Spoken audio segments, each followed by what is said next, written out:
So next up, we have Phil Reyneri. Phil is an artist and technologist who combines sculpture, video projection, and generative graphics to blur the lines between digital and physical media. He's currently developing Lightform, a new type of projection mapping system for art, design, and AR. Will you please give a lovely warm round of applause to Phil Reyneri?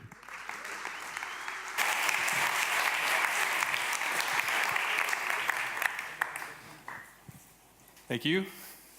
As mentioned, my name is Phil. I work for a company in San Francisco called Lightform. We build tools for projected AR, otherwise known as projection mapping or video mapping. And with our tools, our customers create a variety of experiences ranging from digital signage and infographics where you want to add digital information to a space, but instead of just throwing up a television screen, you want to have a more integrated, aesthetically pleasing version of that. So with projection, you can actually project on the existing architecture or the existing materials in the space.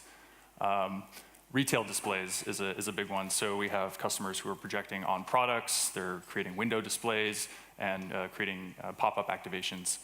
And then more broadly, thinking about light as a new medium for art and decor. So we have a lot of artists who use our system to scan an existing physical artwork, like a painting or a sculpture or a mural that has a lot of intricate detail, and then use our content creation software to add content on top of it. So we call it projected AR. It was kind of a marketing term that we invented to associate ourselves with AR. It was previously called projection mapping in the US, video mapping in Europe. It's pretty much 50-50 split. So we were trying to unify it a little bit. But fundamentally, it is a form of augmented reality, right? We deal with a lot of the same problems as screen or headset-based AR. We have to maintain a persistent model of the world. We have to align virtual pixels with real objects. We just happen to use video projectors to do it, as opposed to holding a screen or putting a transparent screen in front of your face. But fundamentally, a lot of the same kind of outcomes that you get with traditional AR. So I'm going to talk about the different forms of AR and how we see projected AR fitting into the kind of broader landscape as we continue to create more immersive digital experiences that we can overlay on top of the real world. How can really light become a display interface that we can use to augment and add digital experiences to the real world? So we got our start at kind of the intersection of entertainment and research. We've been in this space for quite a while. The video on the right is from Disney Research, where we were working on theme park attractions. We're using motion tracking plus haptics to create this projected butterfly experience. This video over here is from Microsoft Research, where we 3D scanned your entire living room and turned it into this immersive video game, kind of like the holodeck. And the one in the middle is a project I worked on in 2013 at a company called Bot and Dolly. This was called Box, which was the synthesis of robotic motion control and projected AR to create this immersive theater experience. Looks like I got a double slide there. Skip ahead. Cool. So want to jump into something that was in the news recently. My slides were a little out of order there, sorry. This is something that Mark Zuckerberg sent an email to Facebook employees. It leaked last week. This was an email that was about 5 pages long. It basically was outlining his vision for the future of AR and VR and how Facebook is going to participate in that. And it's an interesting read.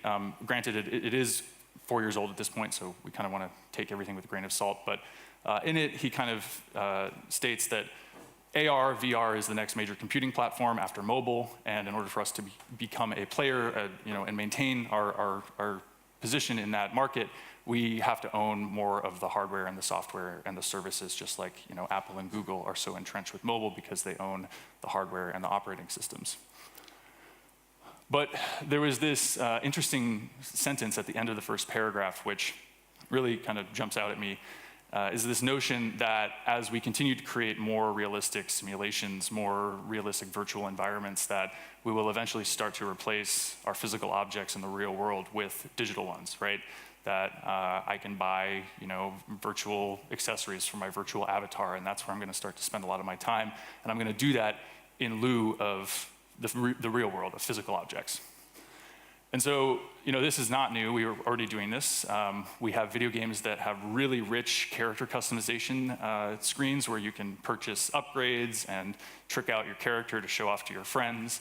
But what's changed in recent years that's kind of new is that we're actually spending a lot of real-world money on this in-game currency, on these digital items. Fortnite, the game in the middle, the publisher of that game, Epic Games, made something close to $2.5 billion last year just on game sales, but also on in-game digital transactions. And we're starting to see a peek into what this will become, not just gaming where you're showing off your character, but also the future of social media. This is where we're going to be hanging out with our friends. This is where we're going to be attending concerts. Fortnite actually hosted a concert with a popular EDM DJ where millions of people tuned in, and they had the opportunity to buy like a limited edition Marshmallow outfit, and they're on voice chat hanging out. It's like, this is where things are going on. This is the future. And increasingly, we have people that are able to make a living subsiding primarily in a digital world. We have esports athletes who compete for prize money, and we have professional streamers on Twitch who are celebrities, and they get endorsements and contributions from their fans.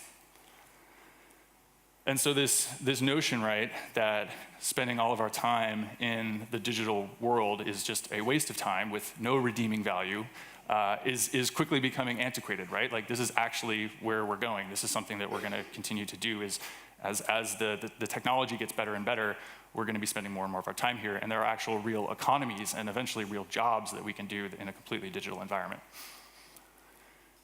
This is also the thing that we love to talk about in our science fiction dystopias, this notion of the digital world slowly replacing the real world. This is season 1, episode 2 of Black Mirror, where this is this guy's room, right? He doesn't have any physical objects other than his bed where he sleeps, and everything that he owns, all of his possessions, are in this virtual game where he's got an avatar, and he's basically constantly struggling for in-game currency, trying to rise the ranks. Ready Player One is the quintessential example of this, where the real world around us has kind of gone to shit because we're overpopulated, resource constrained. I live in this 100 square foot RV on top of another RV, and really everything that I live for, everything that I am passionate about is in the virtual world. That's where I can be anyone, do anything, and that's where all my friends are. And the natural extension of this, right, is a future like the Matrix, where as we continue to develop better and better brain-computer interfaces, neural implants, we'll be able to basically just simulate reality. We won't need a real world because, after all, our perception of reality is just our brain, translating electrical signals that are generated by our senses. But assuming we have the interface to just artificially create those senses, how can you tell what's real and what's not? As Cypher says, ignorance is bliss, right?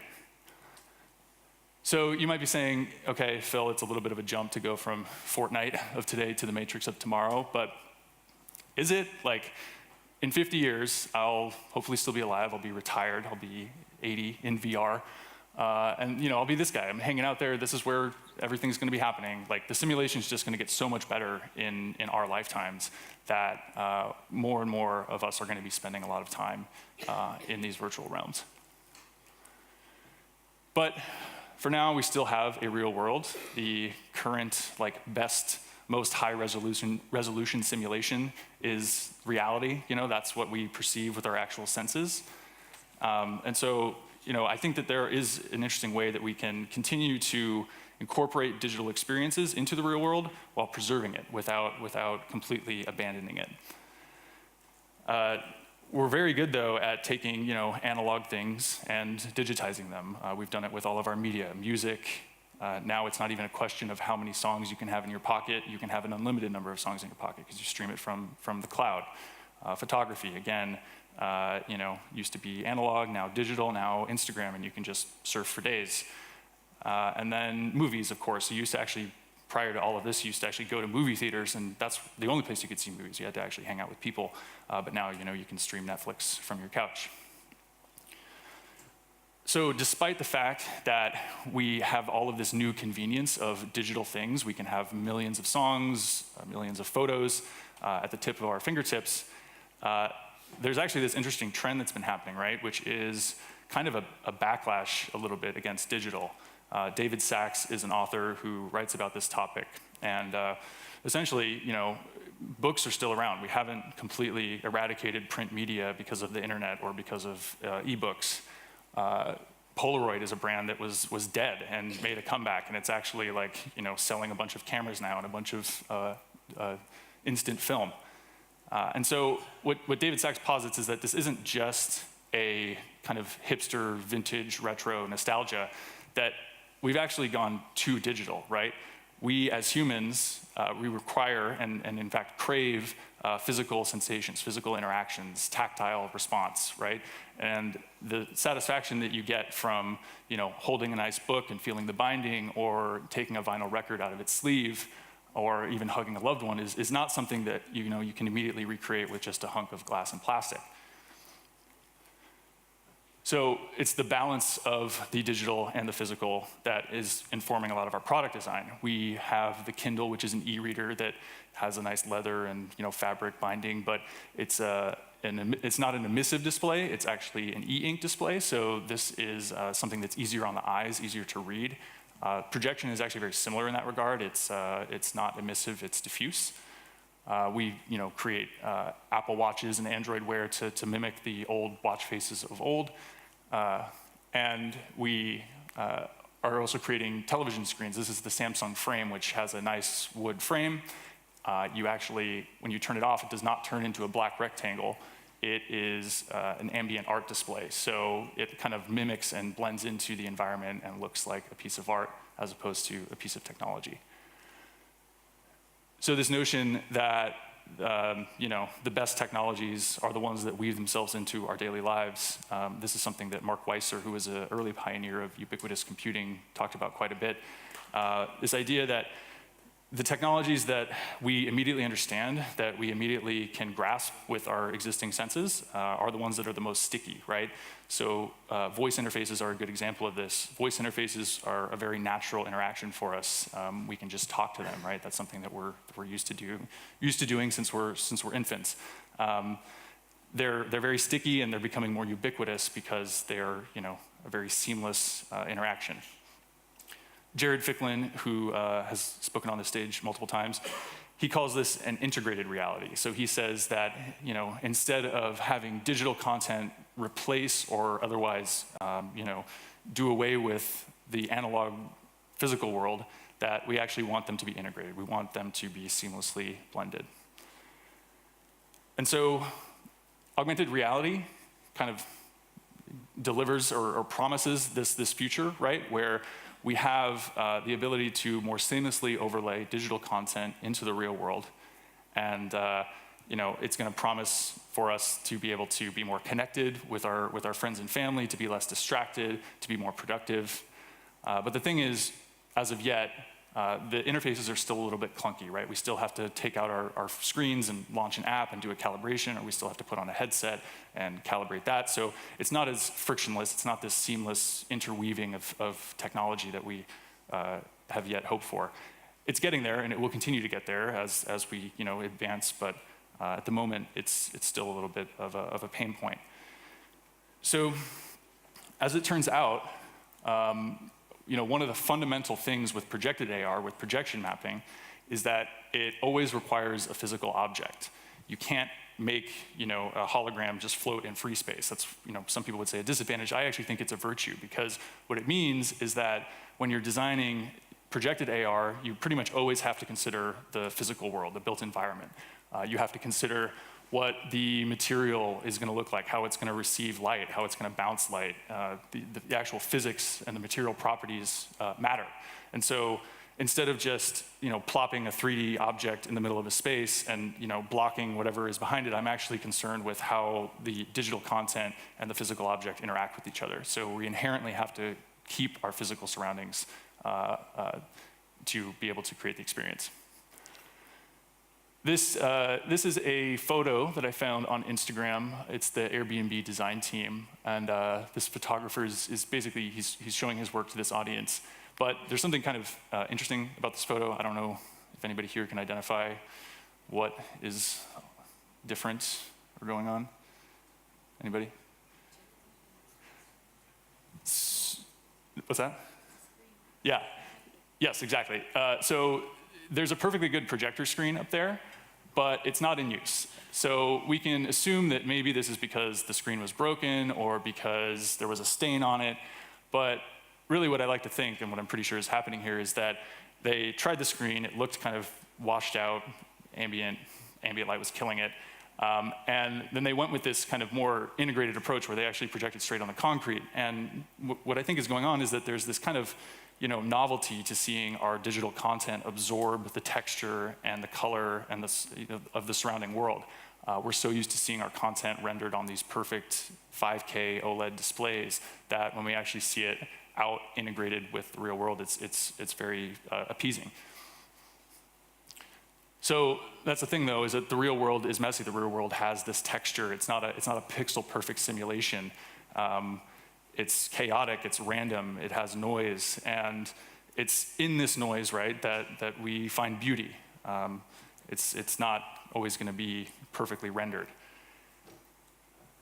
It's squishy and deformable and bumpy, smooth. This is a series of conceptual displays made by Universal Everything, which kind of get at this idea that what if we could turn any object into a display? It gets at this notion that's been around in research for a while called tangible media.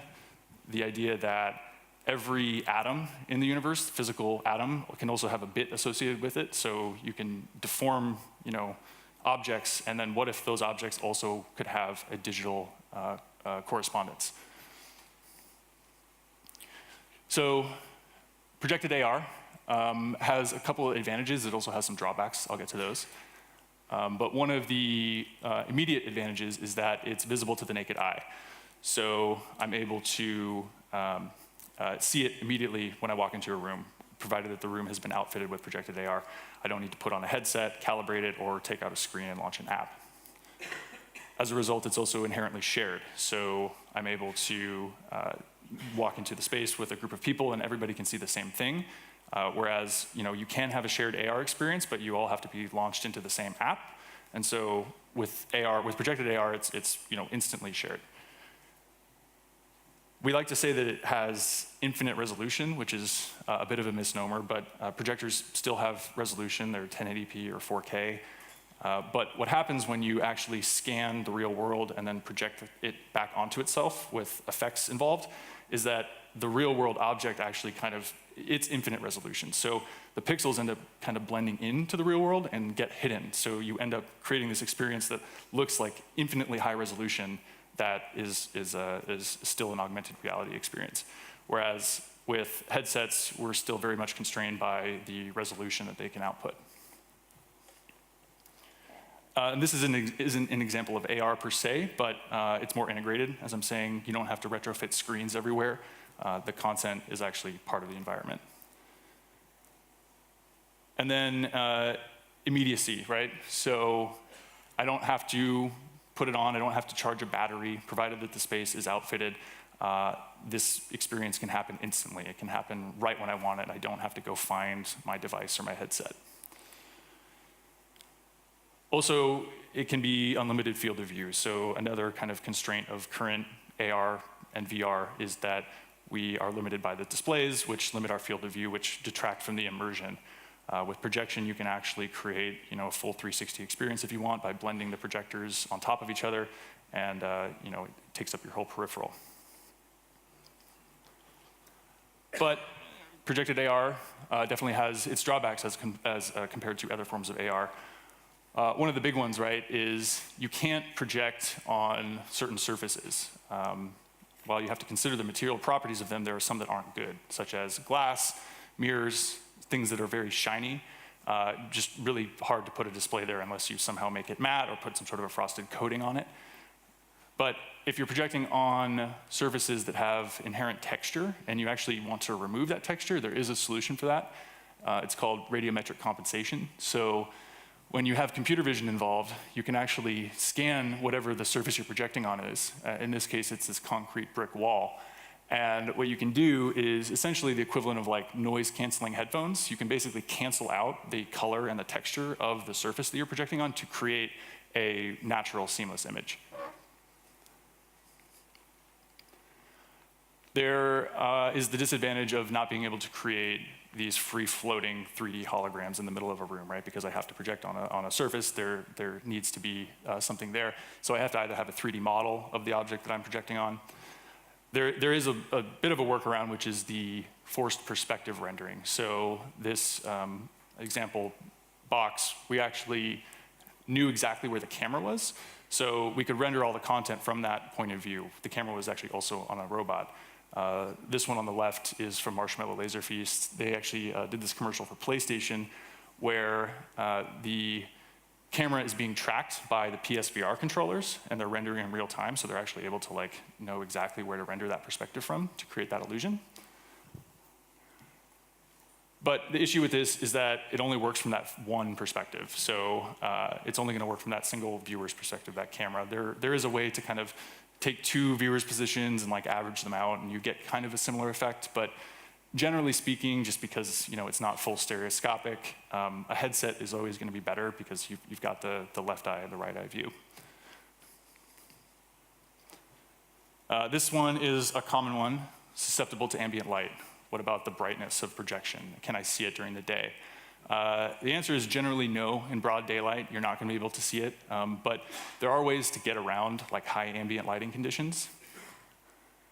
One solution is the type of content that you're rendering. So if you're actually trying to render like a full color HDR photograph, it's going to look washed out in ambient light. But if you're rendering simple high contrast content, which is good enough for a lot of the kind of AR notifications that we're trying to do, that content will actually hold up much better because you don't perceive that as being washed out because it's just a high contrast or even monochromatic image. This up here is a menu at a cafe across the street from us in San Francisco where we're just projecting white onto those slats, but it's a really bright environment, but because the content is just monochrome, it's very legible. The other solution to the brightness issue is the size of the display. So we currently design projectors to create the largest possible image, which is really good for watching big screen movies or sporting events. But we don't actually need to create a really large image for a lot of these AR applications. So shopping for coffee or playing a board game, that image only needs to be maybe a meter width total, maybe smaller. So what we actually measure projection output in is lumens, but what we actually care about is a measurement called lux, which is basically lumens over area. So as I take my projected image and I blow it up, I'm actually spreading my light out over a larger area so the image gets dimmer. But as I take the same brightness projector and zoom it down with a different lens, I actually create a much, much brighter image.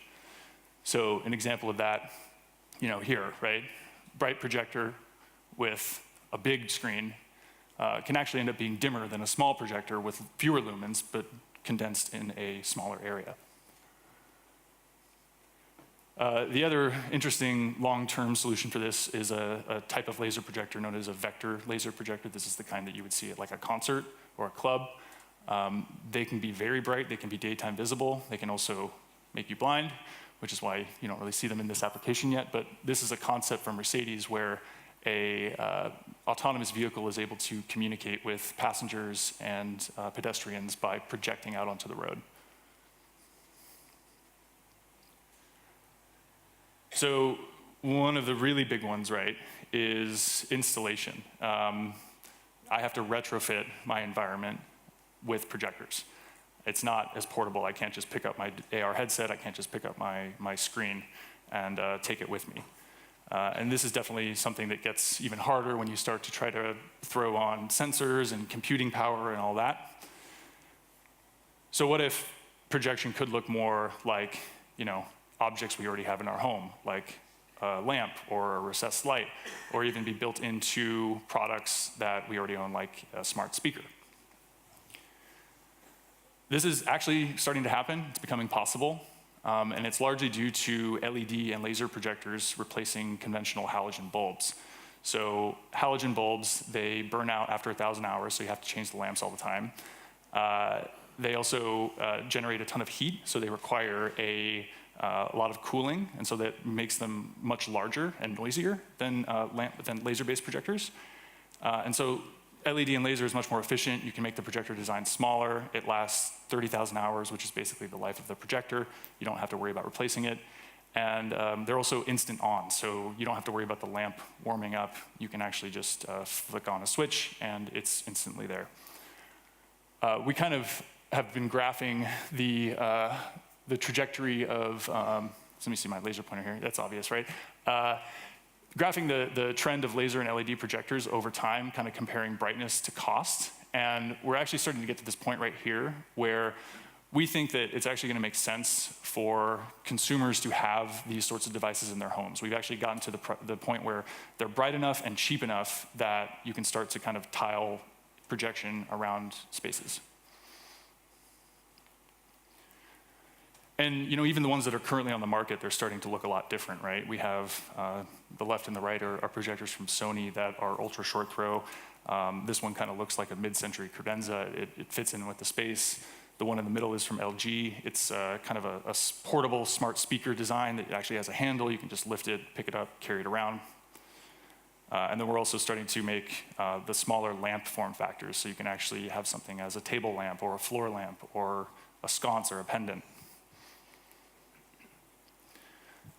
There's also some interesting projector design implications in the future, and this is not something that you have to follow completely, don't worry about it. But what is interesting is over here, pure laser projectors. So as opposed to LED and laser phosphor, which is kind of just like a halogen one, pure laser can actually very efficiently enter into a fiber optic path. So what that means is you're actually able to separate the light source from the projection optics.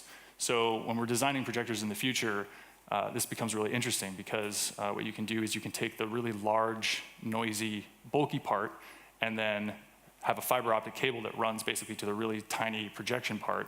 And so then how you design and embed projectors into an environment becomes a much different problem. This actually already exists in the high end. This is from Christie Digital. They make projectors for large venues like this, or movie theaters, or theme parks.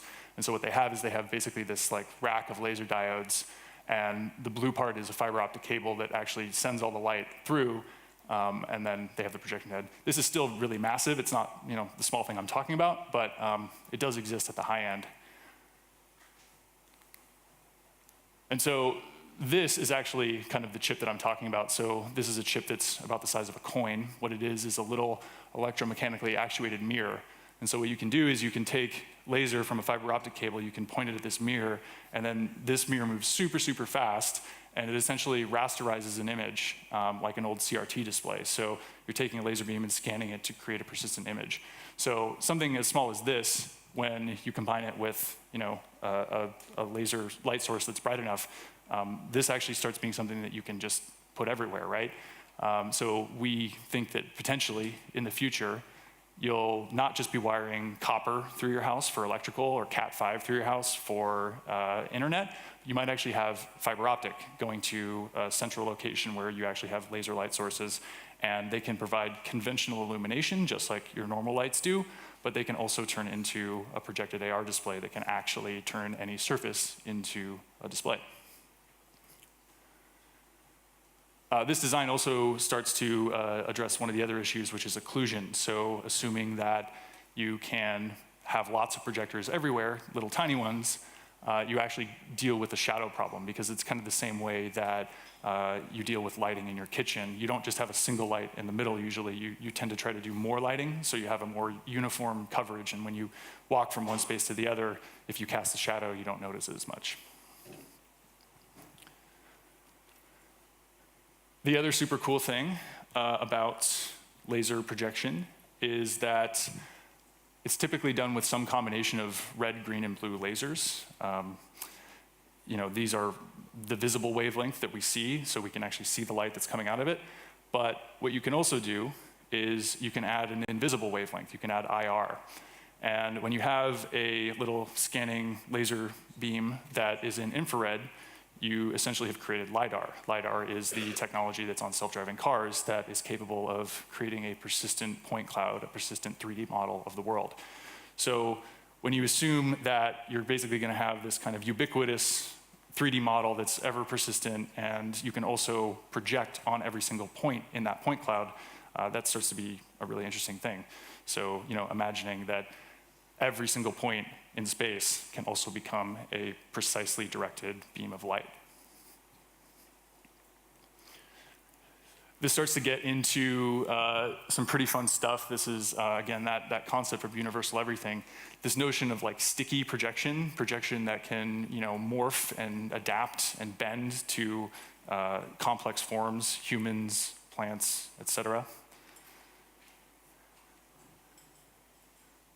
Dogs, if you want. So at Lightform, we think that the future is bright. We think that for augmented reality, for humanity, for our relationship with technology, AR does promise us this ability to be more connected, more productive, and just make the world around us more magical and entertaining. If there's anything that we've proven very good at, it's creating this. Tom Gall, he's amazing. If there's anything we're really good at, it's creating technologies that distract us, that isolate us, that ultimately don't make us happier or more human, that actually make us more angry. And so this is only going to get worse as the simulation gets better, right? We're going to continue to create ways that are more high fidelity, VR worlds that are going to get more and more addictive. We're just going to want to spend all of our time there. Pretty quickly, we're going to have the dystopian future where we're enslaved by an AI. So as we continue to leave the virtual world, or rather leave the real world in favor of the virtual world, who's to say that this is not the living room of the future, right? Because if all of my possessions are digital, then what do I need furniture and design for? Like, why can't I just put on my headset and then everything is there in front of me? Or this is the living room of the future again, where I don't own anything, everything is in the digital world. Or that one, which is probably pretty close to the truth, right? Is that we just don't really have a space in the real world that we care much about. Everything is in VR.